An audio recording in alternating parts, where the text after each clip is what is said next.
40일 이제 한개 금식을 이렇게 1년을 나누어서 하고 있습니다. 어떤 분은 그래요. 뭐 한 끼를 하면서 그냥 한 번에 몰아서 하지. 근데 저는 1년을 나누는 이유가 있습니다. 여러분들, 우리의 신앙이 항상 일정하지 않아요. 늘 성령 충만하지 않다는 거예요. 그래서 1월 달에 또 고난 주간에 7월 달에 11월 달에 하면서 다시 한번 이렇게 회복할 수 있는 시간을 주는 거죠. 늘 주님을 영적으로 경험하고 복된 삶을 누리면 얼마나 좋겠어요. 근데 우리 현실이 그렇지 않잖아요. 주님 바라보다가 세상 바라보고 주저앉을 때가 많잖아요. 기도와 말씀이라는 것은 마치 호흡과 같은 거죠. 이것은 늘 나의 삶에서 이어져야 되는 것이지 어느 특별한 때에만 되는 것은 아닙니다. 여러분, 그런 면에서 기도회를 그렇게 이해하고 이번에 받은 은혜들이 있다면 이제 날마다 말씀과 기도로 나아가는 삶을 살아가기를 주님의 이름으로 축복합니다. 이것이 왜 중요하나요? 왜 말씀 붙들고 기도하는 게 중요합니까? 사람들은 보이는 세계에 상당히 신경을 많이 씁니다.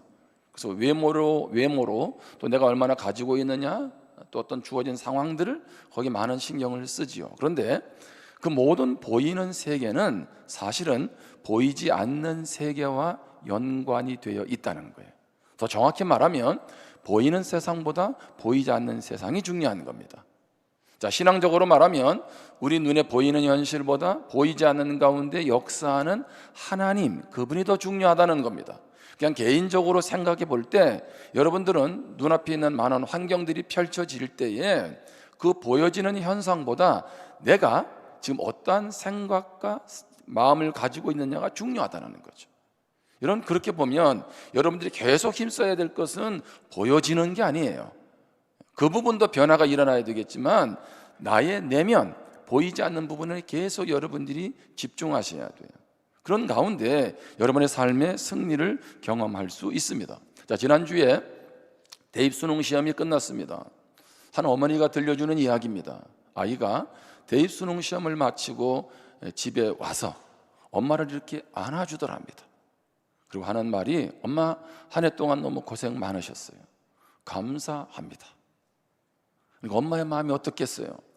그렇게 안아주니까 막 그 피곤이 싹 눈 녹듯이 녹았겠죠.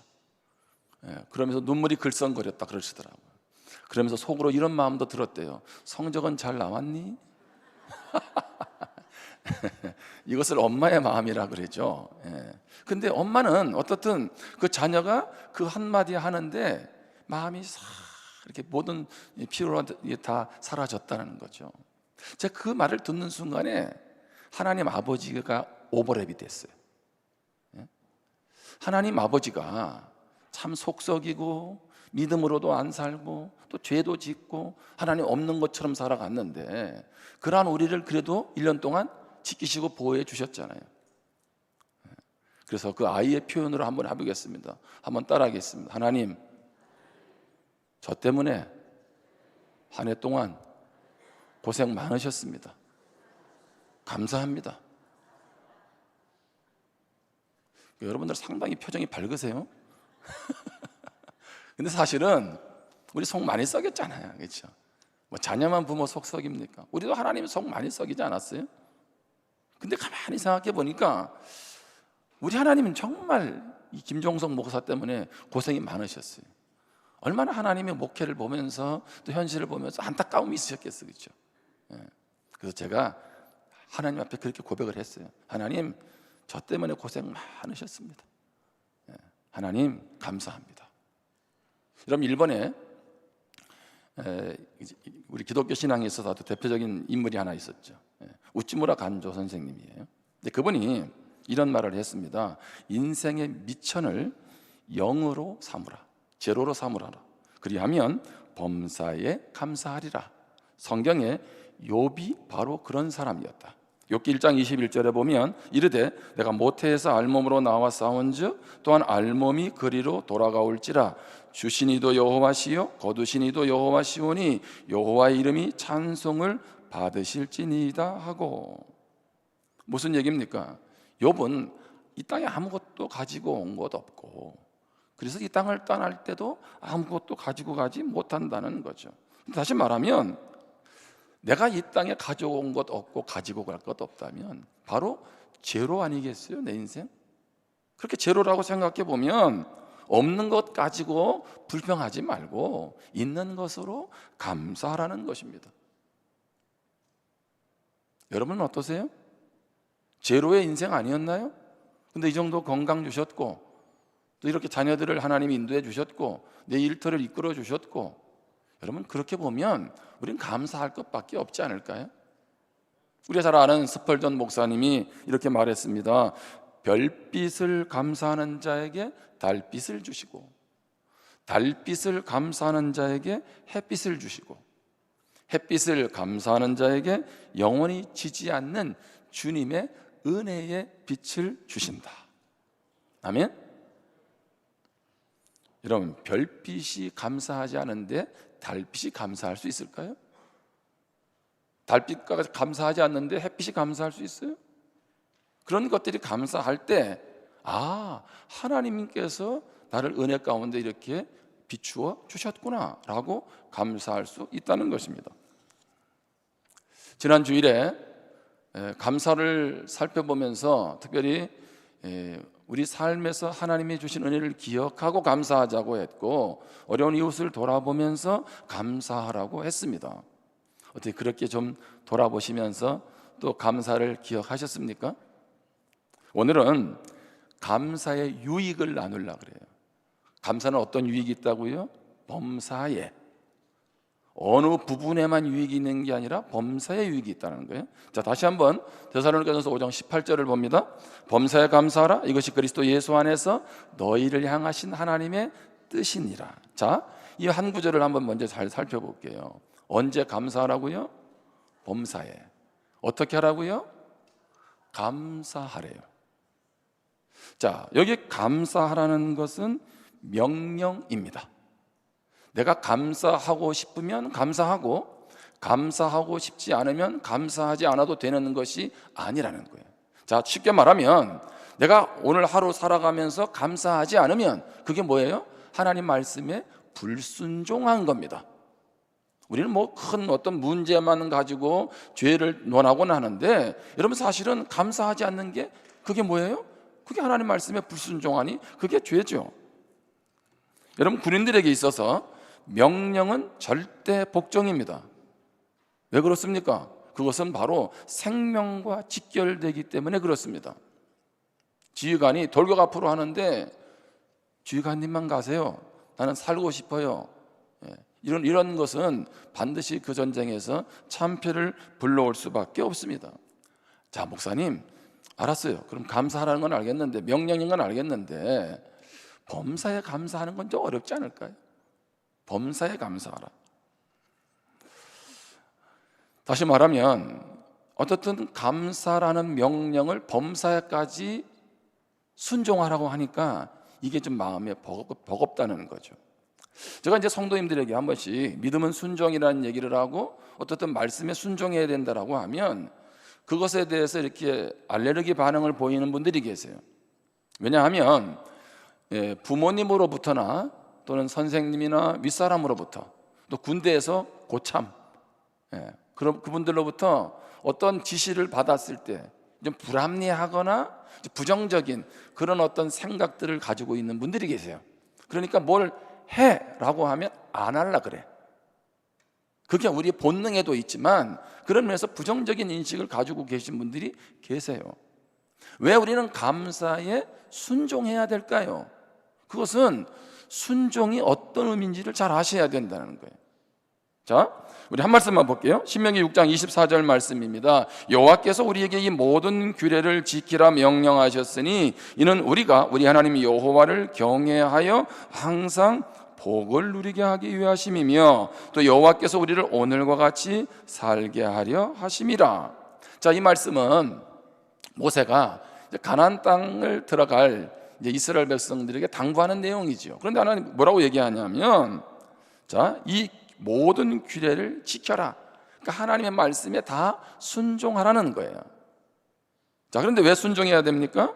하나님을 경외함으로 항상 복을 누리게 하기 위하심이라. 아멘? 무엇을 누리게 하기 위해서? 복을 누리게 하기 위해서. 그러니까 하나님이 우리에게 야, 내 말에 순종해 라는 얘기는 윗사람이 말하면 들어야지, 까불지 말고, 이런 뜻이 아니라는 거예요. 너 이 말씀대로 살아야 내 인생이 정말 복이 돼. 내가 주는 복이 다 너의 것이 될 수 있어. 내가 너가 될 수 있어. 지금 그 얘기를 하고 계시는 거거든요. 자, 예수님이 길이라는 얘기는요, 예수님이 내 인생에 길을 내신다는 그런 의미도 있지만 예수님 자체가 길이라는 얘기예요. 예수님 자체가. 그러니까 예수님 전부가 내 삶을 이끌어 가신다는 거죠. 자, 무슨 얘기냐 하면 하나님 말씀에 순종하라는 얘기는 부모 얘기를 듣고 어느 날 사춘기 때 안 들어, 이런 의미가 아니라는 거죠. 나에게 그만큼 유익이 되니까. 물론 하나님이 말씀할 때 이해가 안 될 때가 있어요.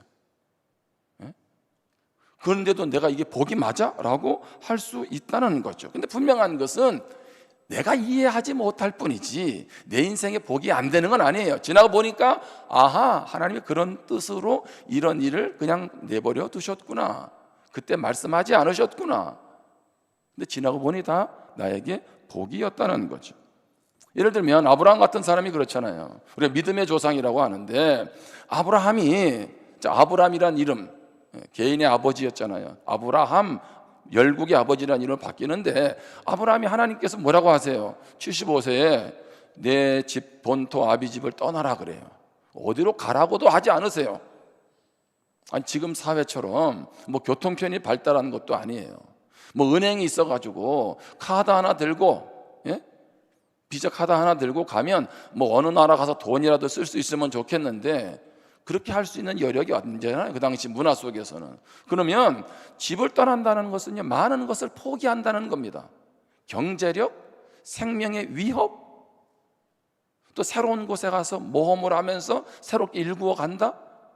정말 쉽지 않은 거예요. 차라리 부산에서 서울로 가, 이렇게 하면 참 낫겠는데, 그렇죠? 근데 하나님은 그렇게 말씀하는 게 아니라고요. 생각지도 않은 정말 모든 것이 황무지와 같은 그런 곳으로 하나님께서 가라고 하세요. 애초에 말씀도 안 하시면서. 여러분, 그런데 아브라함이 어떻게 순종하며 갔습니까? 그것은 무슨 얘기예요? 내 나이에 지금 내가 누리고 있는 것이 있고 내가 하고 있는 것이 있는데 이 나이에 내가 이걸 떠나야 되나? 내려놓아야 되나? 아니요. 아브라함은 그 모든 것을 잃는 것 같지만 하나님 아버지가 어떤 분인지를 그는 알고 있었던 거예요. 다시 말하면 신명기의 말씀이 아브라함의 말씀이라는 거죠. 하나님은 나에게 말씀할 때 복을 주시기 위함이지. 그것도 언제요? 항상. 하나님은 우리에게 부분적으로 일시적으로 복 주기를 원하시는 게 아니라 항상 복 주기를 원하세요. 아브라함은 그걸 이미 그의 인생에서 경험한 거죠. 그러니까 어떻게 합니까? 그 말씀 앞에 순종하며 간 겁니다. 그런 아브라함을 하나님은 열국의 아비로 믿음의 조상으로 세우고 성경 곳곳에서 아브라함의 믿음을 언급하고 있지 않습니까? 그런데 여기 말씀에서 범사에 감사하라고 되어 있죠. 우리는 이 단어를 좀 살필 필요가 있어요. 범사에라는 말은 모든 일에, 그런 말이 아닙니다. 더 정확한 표현은 따라하겠습니다. 모든 상황 속에서. 자, 이게 어떤 뉘앙스가 있나요? 내 삶에 일어나는 모든 일을 감사하기는 어려워요. 그런데 모든 상황 속에서 어떻게 합니까? 감사를 찾아낼 수는 있잖아요. 다시 얘기합니다. 내 지금 인생에 벌어지고 있는 일들이, 모든 일이 뭐예요? 문제 없는 게 아니잖아요. 모든 일이 정말 얽히고 설킬 수도 있어요. 그런데 그런 의미가 아니라, 그런 일 속에서가 아니라 모든 상황 속에서 무엇을? 감사를 찾아낼 수 있다는 거죠. 여러분, 범사라는 건 그겁니다. 범사에, 그 범사라는 것은 말 그대로 모든 상황 속에서 내가 어떻게 할 수 있느냐를 지금 말해주고 있는 거죠. 그렇게 보면 우리는 모든 상황 속에서 감사를 찾아낼 수 있죠. 악조건 속에서도, 길이 보이지 않는 가운데서도 감사를 할 수가 있다는 겁니다. 자, 오늘 본문을 다시 한번 띄워주세요. 18절에 범사에 감사하라. 이것이 그리스도 예수 안에서, 예수님 안에서 세상에서 누가 얘기한 게 아니에요. 주님 안에서 누구를 향한? 너희를 향하신. 자, 여기서 너희를 향하시는 좀 더 정확한 표현은 뭐냐면 너희를 위한 그런 뜻이. 여러분 좀 느낌이 다르지 않으세요? 모든 상황 속에서 감사하라. 이것이 그리스도 예수 안에서 너희를 무엇해서? 위해서. 그러니까 하나님이 범사에 감사하라는 얘기는 너희를 위한 것이지 나를 위한 게 아니란 얘기예요. 감사할 수 없는 조건은 그럼에도 불구하고 감사를 하라는 거는 너를 위한 거야. 너에게 그게 복이 되는 거니까. 여러분 실제적으로 그런 경험 안 하십니까? 내 인생에서 정말 일그러진 인생 속에서 내가 감사를 찾을 때와 그 정도도 아닌데 끊임없이 불만의 요소를 찾을 때가 어떻겠어요? 그건 물어보란 말 아닙니까? 조금만 생각해도 우리가 알 수 있는 거잖아요. 저는 오늘 그러면서 범사의 감사가 얼마나 유익한지를 세 가지를 나누려고 그래요. 더 많이 있어요. 더 많이 있는데 시간이 제한되니까. 이건 제 생각을 한 게 아니라 제가 여러 책들을 보면서 일반적인 사람들도 다 얘기하는 거예요. 이게 우리만의 교회에서만, 말씀에서만 얘기하는 게 아니에요. 여러분 정확히 말하면 성경에서 말하는 감사 원리는요 모든 사람 속에서도 이루어질 수 있는 거예요. 자, 첫 번째는 감사는 바른 물질관을 갖게 합니다. 바른 물질관. 여러분 감사하면 복이 됩니까? 안 됩니까? 그럼 한번 따라하세요. 한번 하겠습니다. 감사는 복입니다. 맞아요? 자, 그렇다면 제가 여러분에게 감사는 복이라고 했는데 여러분이 감사를 복이라고 할 때는 별로 복의 의미를 잘 모르시는 것 같아요. 왜? 얼굴이 밝지를 않아. 제가 학영삼을 하다가 지난주에 그 얘기를 했어요. 하나님이 우리에게 복을 주십니다. 별로 감사가 없더라고. 그래서 바꿨어요. 하나님은 감사하면 1억을 주십니다. 근데 약간 의아해 하더라고요. 제가 다시 얘기했어요. 하나님은 감사하면 10억을 주십니다. 그랬더니 뭐라고 하냐면 이건 정말 이상한 얘기를 목사님이 하신다 이렇게 생각하는 것 같아요. 저 세상 얘기를. 여러분 하나님이 복이라는 걸 여러분이 좀 환산을 해보세요. 우리 아들이 친구한테 연금 복권을 2장을 선물로 받았어요. 그래가지고 연금 복권을 우리 가족 단톡방에다가 올렸어요. 그리고 뭐라고 얘기했냐면 원하는 거 얘기해라, 사주겠다. 그래서 제가 뭐라고 그랬겠어요? 나는 1억 원을 달라, 네 리모델링 헌금한다 그랬어요. 그때 아들이 뭐라고 문자 왔냐면 1억은 안 된대. 근데 그랬죠. 아니 왜 안 되는데? 그랬더니 연금 복권이 한 달에 최대 700만 원이 나온대요. 이제 그 다음 주에 발표가 나왔는데 그 이후로 결과가 없어요. 네? 여러분 그런데 연금 복권이야. 복이라는 것이 무엇으로 연결되어 있어요? 돈. 여러분 복권은 사면 뭘 주나요? 복을 줍니까? 맞아요, 복 줘요. 근데 그 복이 뭐예요? 금액으로 나오잖아, 금액으로. 네?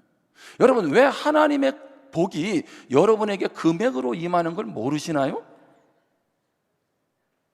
이렇게 해야 좀 실제적이 아니에요. 제가 사실은 대지 1번을 감사는 돈 버는 전략이다 이렇게 썼었어요. 그때 이거 너무 세상적으로 사람들이 이해할 것 같다고. 아니요, 정확히 보면 말씀의 가치관을 가지면 돈도 벌 수 있어요. 무슨 얘기냐면 감사하면 돈에 대한 사고방식을 바꾸게 됩니다. 사람들은요 어떻게 합니까? 많이 가진 것, 내가 가지고 있는 것보다 가지지 않은 것에 사람들이 집착을 하죠. 그러니까 어떻게 해요? 더 많이 벌어야 돼요? 더 좋은 집 사야 돼요? 더 좋은 차 사야 돼요? 자, 그런데 현실이 그렇지 못하다 보니까 어떻게 합니까? 분노하고 원망하죠. 자, 그런데 가지고 있는 것에 감사하기 시작하면 이게 뇌에도 영향을 주고 선순환이 이루어지는 거예요. 마음에 자족하는 마음이 생기게 되는 거죠. 여러분 물질보다 더 중요한 거는 물질을 쓰는 사람의 태도가 중요하잖아요. 자녀들한테 많은 돈을 물려줘도 자녀가 그 돈을 가지고 대하는 태도가 잘못돼서 허랑방탕하게 다 돈 날릴 수 있잖아요. 그런 면에서 감사한다는 것은 바로 사고에 좋은 태도를 갖게 한다는 거예요. 물질에 있어서. 뿐만 아니라 감사하면 불필요한 지출을 막을 수 있습니다. 이게 무슨 얘기입니까? 여러분, 우리 이제 성도님들은 동창회를 갔든지 또 누구와 만났는데 열받는 일이 생길 때가 있죠. 그 열받는다는 얘기는 상대방은 뭔가 좀 많이 가진 것 같은데 나는 그렇지 못해서 열받을 때가 있잖아요. 그래가지고 집에 오면 어떻게 합니까? 홧김에 TV 보다가 홈쇼핑에다 질러버리잖아요.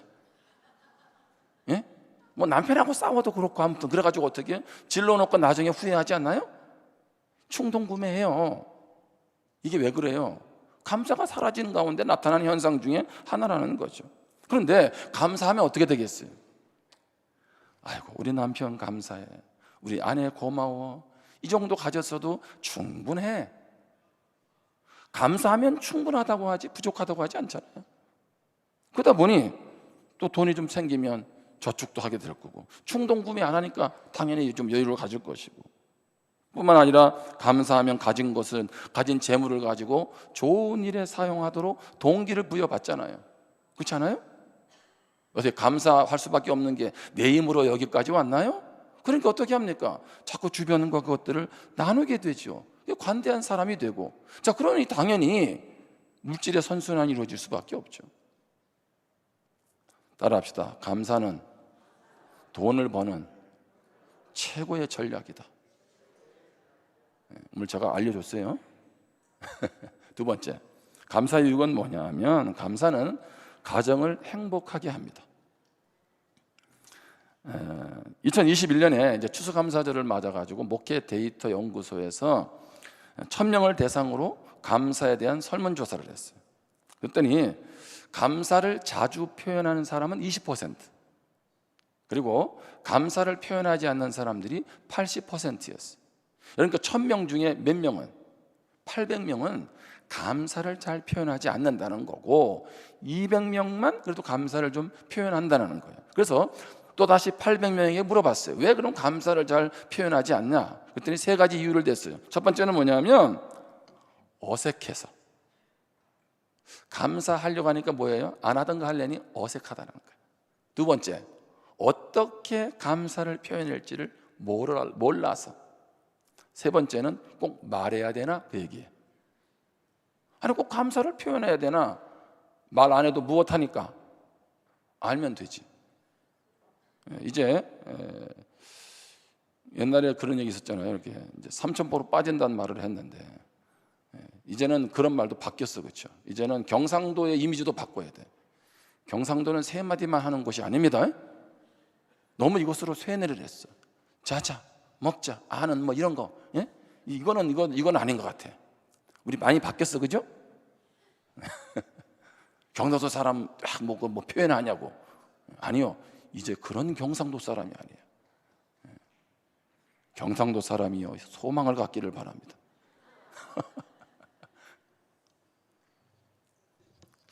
가만히 보니까 맞아요. 어색해. 그리고 어떻게 표현할지를 몰라. 왜? 그만큼 안 한 거죠. 그리고 꼭 말해야 되나? 여러분, 부부관계에 있어서 행복한 부부는 어떤 부부일까요? 사소한 것에 서로 감사를 표현하는 사람. 자, 남편이 아침에 출근해요. 아내가 식사를 준비해줘요. 그럼 남편은 어떻게 해요? 앉아서 먹고 갑니까? 여보 고마워. 그 한마디면 충분하다는 거지. 퇴근하는 남편에게 수고했다고, 감사하다고, 뭐 조그만 선물이라도 하나 사오면 고맙다고, 그 말 한마디 어렵지 않잖아요. 자꾸 우리는 크고 거창한 것을 생각해. 한 방에 뭔가 하려고 하는데, 아니요, 사소한 것부터 자꾸 표현하세요. 어색해요. 마치 내 옷이 아닌 것처럼. 그런데 자꾸 하다 보면 감사가 익숙해지는 거예요. 심각한 부부, 특별히 이혼을 한다든가 이혼 직전에 부부들의 이렇게 이제 그 원인이 뭘까라고 이제 그 부부의 관계를 이제 통계를 보다 보니까 거기에 그런 게 나왔어요. 여러 가지 부부 갈등의 심각한 원인이 있는데, 그 중에 대표적인 한 가지가 뭐냐면, 왜 남편은 여보 고마워, 감사해, 왜 이 말을 안 하냐는 거지. 여러분, 그런 놈이 있냐고 그러시면 안 돼요. 이 자리에도 그런 분이 있을 수 있어요. 그렇죠? 우리도 모르게 그런 부분들에 익숙해 있을 수 있다는 거죠. 여러분, 자녀들에게 뭘 물려주고 싶으세요? 물론 뭐 재산도 물려주고 다 하셔요. 근데 제일 좋은 유산, 당연히 믿음이죠. 그것과 함께 물려줘야 될 게 뭘까요? 감사야, 감사. 아이들에게 감사를 키워주세요. 그러려면 어떻게 해요? 부모가 먼저 자꾸 감사를 표현하는 거죠. 아이들 책가방에다가 뭐 포스트잇이라도 하나 그 책에다가 붙여서 고맙다, 오늘 하루도 힘내, 뭐 이렇게 할 수도 있잖아요. 뭐 크고 대단한 일이 아니라 작은 선물 하나도, 또 아이가 어떤 행동을 했을 때 고마워, 넌 내 다녀, 내 딸이야, 최고야, 이렇게 말해줄 수 있지 않냐는 거죠. 여러분, 그렇게 하면 당연히 가정이 행복할 거예요. 여러분, 이것은 비록 가정만 행복해질까요? 감사하면 여러분 직장에서도 행복해지겠죠. 분위기가 달라지지 않겠어요? 뿐만 아니라 감사하면 내가 사람과의 관계에서도 달라지겠죠. 왜? 그 사람 때문에. 마지막으로 세 번째 감사 유익은 뭐냐면, 감사는 역경을 이겨내는 힘이 된다. 역경을 이겨내는 힘. 여러분, 각자의 역경은 모양은 다를 수 있어요. 그리고 각자마다 느끼는 고통의 강도는 다를 수 있습니다. 역경으로 우리는 두려움과 불안과 좌절과 아픔을 겪고 살아갑니다. 자, 그런데 그 역경을 빨리 딛고 이겨내는 힘, 그걸 이제 일반 심리학에서는 회복 탄력성이라고 말을 하죠. 마치 공을 땅에 던지면 다시 튀어오르는. 여러분, 누구나 고난을 겪을 수 있어요. 누구나 힘든 상황에 처할 수 있어요. 그런데 그때 절망 가운데 오랜 시간을 보내는 사람도 있는가 하면 다시 툭툭 털고 일어나는 사람이 있어요. 그러니까 결국은 인생의 속도는 여기에 달려 있는 거예요. 얼마나 내가 그것을 빨리 회복하느냐가 중요한 거예요. 여러분, 안 넘어질 수 없습니다. 여러분, 자녀에게 너는 넘어지지 마, 고난이 없도록 다 방패막이, 여러분 부모가 얼마나 해줄 수 있나요? 그러니까 어느 순간 고난 앞에서 한순간에 우리 자녀들이 무너지는 거 아니겠습니까? 여러분, 자전거 탈 때 여러분 아시잖아요. 여기 자전거 타는 분들 계시죠? 근데 자전거 탈 때 어떻게 한 번도 안 넘어지셨어요? 자전거를 타려면 넘어져야 돼요. 그리고 어느 날 내가 중심을 잡잖아. 여러분, 겨울 되면 스케이트, 저는 어릴 때 강원도에 있으니까 막 강에 가가지고 스케이트를 탔어요. 얼마나 넘어지고 막 무릎 깨지는지 몰라요. 그래서 제가 군대 가가지고 그때 배운 실력 가지고 군대 가서 내가 스케이트 대회 1등 했다니까.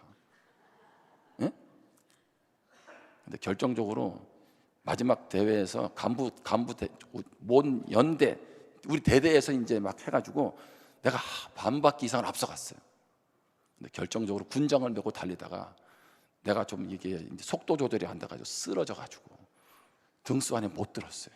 내가 그날 중대장한테 얼마나 혼났는지. 왜냐하면 제가 간부들 중에서 제일 잘 탔거든. 그러니까 반 바퀴 이상을 앞서갔으니 이건 따고난 당상 아니겠어요? 근데 하체가 풀려가지고 내가 두고두고 그때 그 아픔이 있어요. 근데 내 후배가 엉그적 기어가는 친구가 있는데 이 친구가 1등을 해버렸네. 그때 내가 조금 조심했어요. 천천히 가도 되는데. 여러분, 넘어져야 어떻게 해요? 다시 일어나는 힘도 생기는 거예요. 그래서 우리 자녀들한테 뭐 사서 고생시킨다 이런 말 하는 거 아니겠습니까? 여러분, 우리에게는 하나님이 계시잖아요. 7번 넘어져도 8번째 일어나게 하신 분이 하나님이신 줄 믿습니다. 그런데 왜 자꾸 넘어져가지고 안 일어나려고 작정을 하시냐는 거지. 하나님은 작정하고 일으켜 주시겠다는데 우리는 작정하고 안 일어나려고.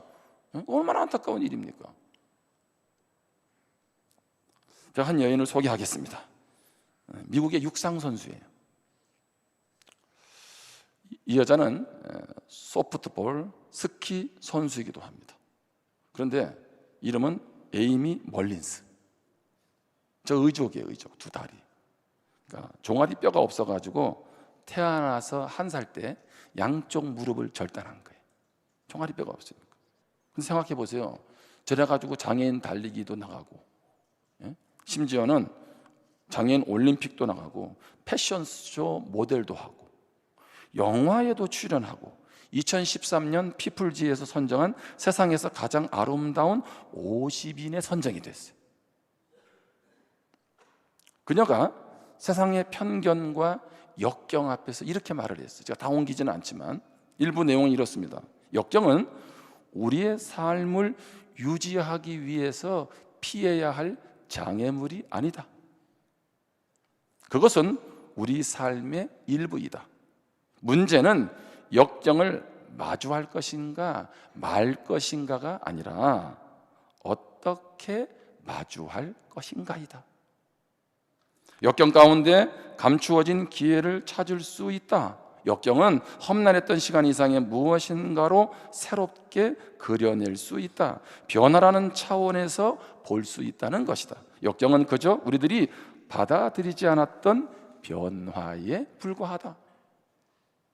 역경을 피해가지 말고 어떻게 마주하느냐가 중요하고, 역경을 통해서 또 새로운 기회를 찾는 시작이 될 수 있고 변화의 시작이 될 수 있다는 거죠. 그래서 여인이 이렇게 말을 합니다. 저는 역경이나 장애를 극복한 적이 없습니다. 잠재력을 끌어냈을 뿐입니다. 결함으로 여겨지는 것들을 피하고 감추기보다는 그 안에 감추어져 있는 기회를 찾는 데 노력했습니다. 여자 입장에서 두 다리를, 무릎 아래를 잘라내고 의족을 하는 게 얼마나 힘들었겠어요.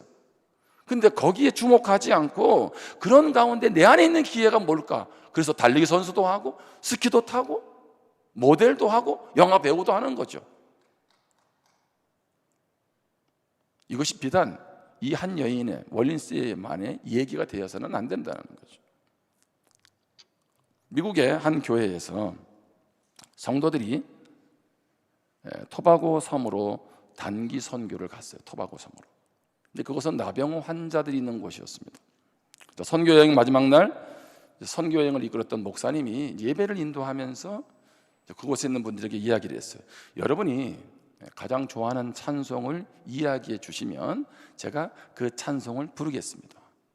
그랬더니 한 여인이 아마 목사님을 바라볼 때 등을 돌리고 있었나 봐요. 근데 강대상 쪽으로 등을 다시 원위치 하면서 얼굴이 마주치면서 손을 들은 거예요. 근데 목사님이 충격을 받은 거예요. 왜냐하면 코가 없어. 그리고 귀가 없어요. 입술이 없어요. 이게 나병 환자니까. 그리고 이빨만 보이는 거죠. 얼마나 얼굴이 일그러져. 자기가 지금까지 본 나병 환자 중에 가장 얼굴이 찌그러져 있었던 거예요. 그런데다가 손가락도 없어요. 그런데 이 여인이 손을 번쩍 들고 내가 가장 좋아하는 찬송은 429장입니다. 그 제목이 뭐냐면 받은 복을 세워보아라예요. 1절이 그렇습니다. 세상 모든 풍파 너를 흔들어 약한 마음 낙심하게 될 때에 내려주신 주의 복을 세워라. 주의 크신 복을 내가 알리라. 받은 복을 세워보아라. 크신 복을 내가 알리라. 받은 복을 세워보아라. 주의 크신 복을 내가 알리라.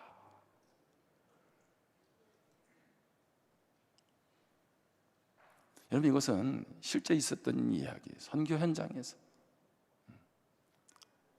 아니, 코도 없어, 귀도 없어, 입술도 없어요, 손가락도 없어요. 그렇게 하면서 태어나서 지금까지 자라왔을 때 그 인생이 어땠겠어요? 근데 이 여인은 주님을 만나고 나서 없는 것에 주목하지 않고 있는 것을 찾기 시작한 거죠. 여러분은 지금 무엇을 헤아리고 계시나요? 저는 오늘 말씀을 마무리하면서 다니엘이 떠올랐어요. 자, 다니엘이 다른 신에게 절을 한다든가 섬기면 사자굴 속에 들어가는 거 알았죠. 다니엘 6장 10절입니다. 다니엘이 이 조서에 왕의 도장이 찍힌 것을 알고도 자기 집에 돌아가서는 윗방에 올라가 예루살렘으로 향한 창문을 열고 전에 하던 대로 하루 3번씩 무릎을 꿇고 기도하며 그의 하나님께 감사하였더라. 제가 알았어요. 다니엘은 범사에 감사하는 사람이었어요. 그러니까 이것 때문에 사자굴 속에 들어가서 죽을 수도 있잖아요. 그래도 어떻게 해요? 감사하는 거예요. 하나님이 어떤 하나님인지를 아니까 그런 감사한 거죠. 그러면 다니엘은 머리를 굴렸을까요? 내가 이렇게 해서 사자굴에 들어가면 하나님이 나를 사자굴의 사자들의 입을 막아서 살려주실 거야. 다니엘 그렇게 머리 굴리지 않았어요. 어쩌면 다니엘은 그렇게 감사 기도하고 사자굴에 들어갔는데 사자에 물려 죽을 수도 있어요. 우리는 사자굴에서 살아난 다니엘을 묵상하는데 사실은 다니엘은 뭐예요? 사자굴에서도 죽을 수 있었어요. 그런데 그 죽음조차도 나와 하나님과의 사랑의 관계를, 내가 경험한 하나님의 사랑을 막을 수 없다는 걸 그는 알고 있었던 거죠. 경험했던 거죠. 그러니까 어떻게 합니까? 도리어 창문을 열고 많은 대적들이 자기를 어떻게 하든지 건수 잡아서 집어넣으려고 하는데 창문을 닫는 게 아니라 열고 하나님 앞에 감사했어요. 그것은 그날 서프라이즈로 한 게 아니라는 거예요. 그의 삶이 범사에 감사한 거예요. 그리고 그 감사가 그 역경을 이겨내는 힘이 된 줄 믿습니다. 저는 오늘 이 아침에 여러분들 감사라는 말을 얼마나 많이 들으셨어요?